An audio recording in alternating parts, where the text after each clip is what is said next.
Gobe za na je Abuja, sati ɗaya zan yi Abuja. Ki zo mu je tare duk kwana ɗaya za na baki miliyan 2, miliyan 14 kenan.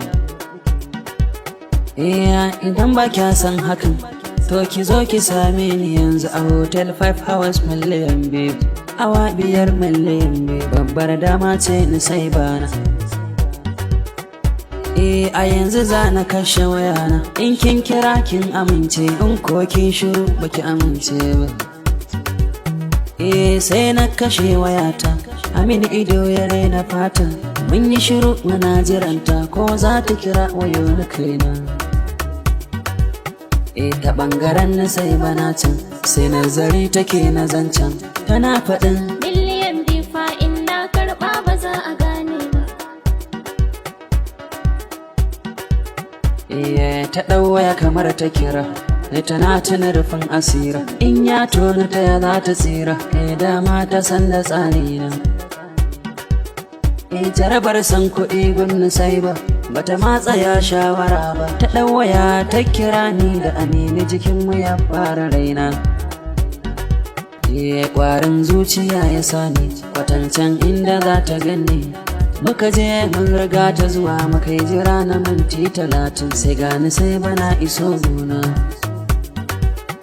Muna hango ta daga nesa, da taku kaɗan sai ga ta kusa. Wallahi ni sai bace idanun ma suke gani, wayo ni Allah na. Sai ta kamar ta ɗan waske, tana ta ja da baya ta sarƙe. Na ce da ita Allah jinnaya, akan 2 miliyan ke ka zo gona.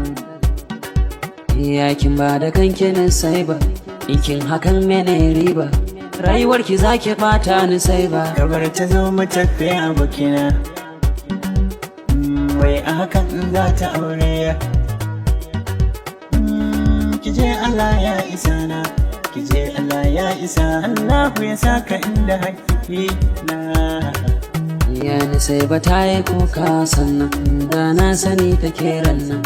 San kuɗi ne ya ja mata ta rasa saurayin da take ƙauna. Mu bar ta nan tana kuka, ka roƙi tangare a aurenka mai addini da bin iyaye. Allah ba mu mata ta gare, ka ji gwaji.